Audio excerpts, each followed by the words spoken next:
உங்களை பார்த்து நான் மிகுந்த மகிழ்ச்சி அடைகிறேன். தானியேல் எழுதின தீர்க்கதரிசன புஸ்தகம் 4ஆம் அதிகாரம் 2ஆம் வசனத்தை பார்க்கும்போது, உன்னதமான தேவன் என்னிடத்தில் செய்த அற்புதங்கள் அடையாளங்கள் பிரசாத்திப்படுத்துவதற்கு எனக்கு நன்மையாய் கண்டது என்று சொல்லப்படுகிறது.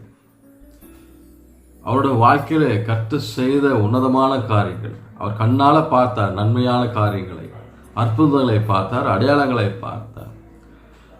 இவர் ஆண்டவர் யாரும் தெரியாத ஒரு புறஜாத ராஜாவை சாத்ராக் மேஷாக் ஆபேத்நேகோ மூலியமாக ஆண்டவர் எப்படிப்பட்டவர் இந்த ராஜா அறிந்து கொண்டார். அவர் சுற்றி இருக்கிற இடத்துக்கெல்லாம் அவர் எழுதுகிறார், உன்னதமான தேவன் அடையாளங்கள் அற்புதம் என் வாழ்க்கையில் செய்தார், என் குடும்பத்தில் செய்திருக்கிறார், என்னோட தனிப்பட்ட வாழ்க்கையில் செய்திருக்கிறார், மற்றொரு வாழ்க்கையில் செய்திருக்கிறார்.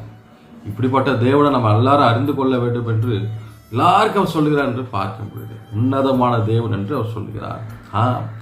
நம்முடைய வாழ்க்கையில் அற்புதம் அடையாளம் உன்னதமான காரியத்தை அவர் செய்கிறார். உங்கள் வாழ்க்கையில் செய்த நன்மைகளை மற்றவர்கிட்ட சொல்லுங்கள். கர்த்தருடைய ஆசீர்வாதத்தை அளவெல்லாம் பெற்று God bless you.